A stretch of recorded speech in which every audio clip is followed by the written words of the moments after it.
President ఇంటికి వచ్చిన గంగ కాలు మీద కాలేసుకొని దర్జాగా కూర్చొని ఉంటుంది. అది చూసిన ప్రెసిడెంట్‌కి చాలా కోపం వచ్చి, "ఎంత ధైర్యం నీకు? నా కళ్ళ ముందే అలా కాలు మీద కాలేసుకొని కూర్చుంటావా?" అని చెప్పేసి అరుస్తూ ఉంటాడు. అప్పుడు, "ఎందుకు ప్రెసిడెంట్ గారు అంత కోప్పడుతున్నారు? కాళ్ళు నొప్పెడుతున్నాయి. అందుకే కూర్చున్నాను" అని చెప్పేసి ఇంకా తనకి చల్లగా సమాధానం అయితే ఇస్తూ ఉంటుంది గంగ.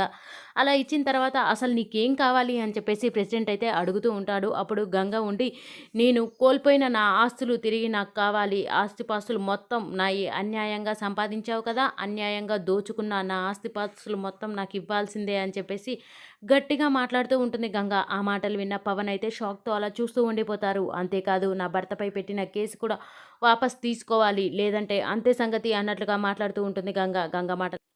గంగ మాటలు విన్న ఇంకా ప్రెసిడెంటు, తన కొడుకు ఇద్దరూ అయితే షాక్‌తో అలా చూస్తూ ఉండిపోతారు. అసలిది ఏ ధైర్యంతో అలా మాట్లాడుతుంది? తన ఆస్తులు తీసుకోవడం ఏంటి? అన్నట్లుగా చూస్తూ ఉండిపోతారు.